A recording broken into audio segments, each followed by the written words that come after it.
down.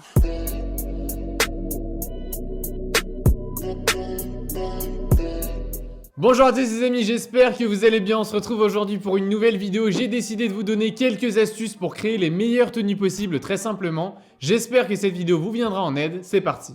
La team, le but de la vidéo est simple, je ne suis sûrement pas le seul à galérer pour assembler mes tenues et je vous rassure, ce n'est pas parce que j'ai une chaîne qui est axée mode que je n'ai pas les mêmes problèmes que vous au quotidien. Il faut savoir que tous les matins, je n'ai pas énormément de difficultés à créer une tenue, mais bien évidemment les choses se corsent un petit peu si j'ai des événements pour lesquels je dois m'habiller d'une certaine manière et à ces moments j'utilise deux méthodes qu'on va voir ensemble en détail dans cette vidéo. Alors il faut le savoir, pendant longtemps j'ai eu du mal à créer mes tenues le matin et c'est sûrement le cas encore pour certains d'entre vous aujourd'hui, mais j'ai très vite compris les choses qui n'allaient pas. Il faut connaître en fait vos exigences. Pour vous donner un exemple, je ne porte jamais deux fois la même chose 2 jours d'affilée, alors que ce soit les manteaux, les chaussures ou les jeans. Je considère avoir assez de vêtements dans mon armoire pour ne pas porter la même chose tous les jours. Donc c'est quelque chose qu'il faut bien sûr prendre en considération. Le deuxième exemple, je préfère être trop couvert que pas assez, surtout à cette période de l'année, donc il faut l'avoir bien évidemment en tête en créant votre tenue. Pour résumer un petit peu, vous allez devoir connaître vos exigences pour vous aider à créer plus facilement une tenue qui vous conviendra. Pour vous aider un maximum, j'ai décidé de vous parler des deux méthodes principales que j'utilise au quotidien pour créer mes tenues et vous allez voir, c'est pas bien compliqué. La première méthode, c'est la plus commune et c'est le fait de créer sa tenue en commençant par le bas, donc des chaussures, et de remonter. Pour vous illustrer un petit peu le sujet, c'est exactement pareil que le fondement d'un bâtiment. Et là, vous allez me dire, mais qu'est-ce qu'il me raconte?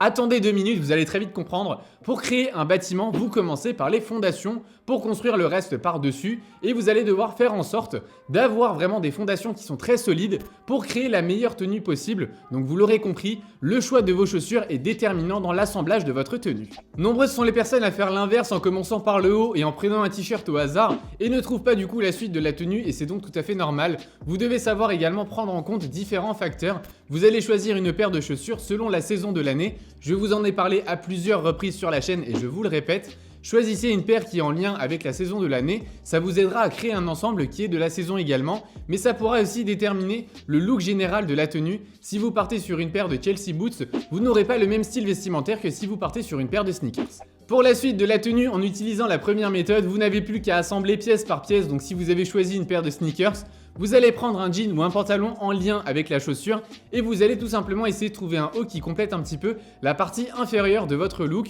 Je vous conseille de partir sur un jean foncé pour être sûr de réussir votre ensemble à tous les coups. Il vous suffira simplement d'avoir un haut clair et une veste ou un manteau un petit peu plus foncé pour compléter et équilibrer votre ensemble. Et comme vous le savez sûrement, je vous conseille très fortement de privilégier les couleurs claires sur la couche interne et les couleurs plus foncées sur les couches externes pour un rendu visuel un petit peu plus esthétique. Concernant maintenant la deuxième méthode, ça concerne le fait de mettre en valeur une pièce et créer une tenue autour de cette pièce. J'utilise souvent le terme pièce maîtresse quand je réagis à vos tenues et c'est exactement sur ce point qu'on va se développer un petit peu plus le sujet.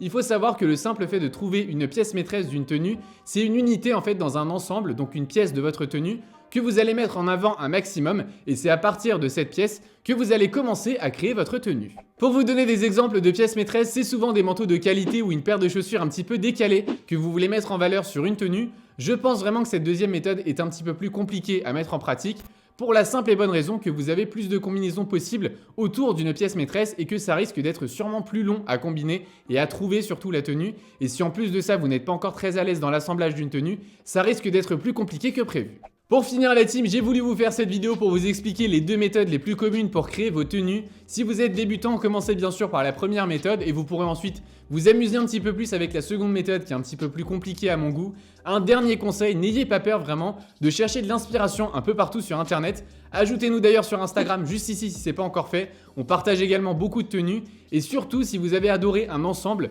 faites-vous un petit dossier dans votre téléphone, c'est ce que moi j'ai fait, et immortalisez ce moment pour vous reproduire directement le look dans quelques semaines quand vous manquez un petit peu d'inspiration. Je le fais souvent et ça fonctionne très bien. Sinon pour le mot de la fin, n'oubliez pas bien sûr de vous faire plaisir avant tout et assumer votre style vestimentaire. C'est selon moi vraiment la base d'une tenue qui est réussie. Les amis, on arrive au terme de cette vidéo, j'espère qu'elle vous sera utile, n'hésitez pas à me dire ce que vous en pensez et dites-moi en commentaire si vous voulez que j'explique des méthodes un petit peu plus poussées sur la combinaison d'une tenue et je vous fais ça avec grand plaisir. Pour tous les nouveaux, n'hésitez pas à vous abonner à la chaîne si ce n'est pas encore fait et pour tous les autres, comme d'habitude, vous pouvez nous suivre sur tous nos réseaux sociaux. Nos liens se trouvent en barre d'infos, quant à moi je vous dis à très vite dans une nouvelle vidéo. Prenez soin de vous, bye.